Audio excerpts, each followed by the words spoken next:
na kami mag-chowking. Papunta na kami dyan.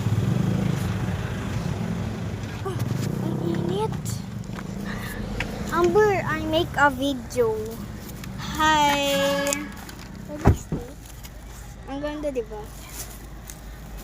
MP, tignan mo, nag-video ako sa'yo. Hello. Hi guys. Open. Wait lang guys. Ha? Bye-bye. Wait lang. So, uuwi na kami. Kasama ang gamit. Uuwi na tayo? Wait lang ako. Wait lang. Alisin mo naman na Ayun no. Ito. Ito yung gamit natin. O, diba? mainit dito sa harap. Kunin mo nga si Ading muna dyan ate. Yan.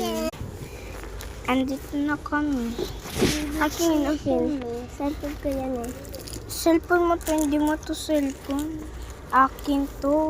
Oh, Hanggang sa lumipas sa mga araw, cellphone ay ko to. sinamahan nga niya ako. Nanonood kami ng movies habang kumakain ng Penge? snacks at nagkwekwentuhan. Tubig. Ang dami na nga namin napagkwentuhan at nalaman ko na high school graduate lamang siya. Ako naman ay graduate na ng college pero wala pa rin trabaho.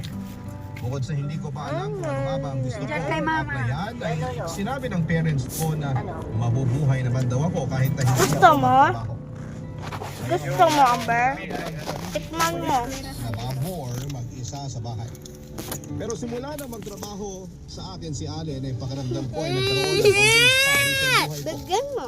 Yung pakiramdam Bigyan mo din. na maging masaya talaga ako. Dali, bigyan mo. Lumipas nga ang ilang linggo ay Bigyan mo. naging Ayan palagayin na. na ang loob ko sa kanya. At hindi na lamang basta trabahador ang tingin ko kay Allen.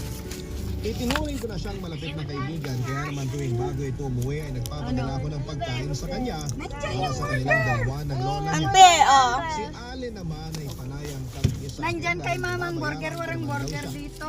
Damo di ma. Ang amo ay wala na rin. Hi guys. Kinuha niya.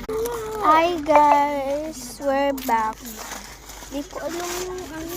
Di ko kasi mapindot yung check. Check ganyan. Check. Yung puti. Or black. Kaso, Check, gano'n o check. Sama-sama sa labas dahil ang bye-bye. pagkaibigan ka sa isang maruming tao.